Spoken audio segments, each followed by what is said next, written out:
उत्तर प्रदेश के जनपद औरैया में विजयदशमी पर्व पर धू धू कर जला रावण का पुतला। भगवान श्री राम के स्वरूप में अग्निमाल चढ़ाकर रावण के पुतले का किया गया दहन। वहीं पुतले में आग लगते ही धू धू कर जलने लगा रावण का पुतला। आसपास मौजूद भक्तों के द्वारा जय श्री राम के नारे लगाने से पूरा मैदान गूंज उठा।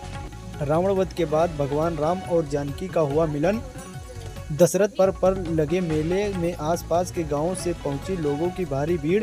सुरक्षा व्यवस्था के किए गए थे व्यापक इंतजाम। सदर कोतवाली सहित भारी संख्या में पुलिस बल रहा मौजूद। देखें जनवार्ता न्यूज़ 24 से ब्यूरो की खास रिपोर्ट औरैया।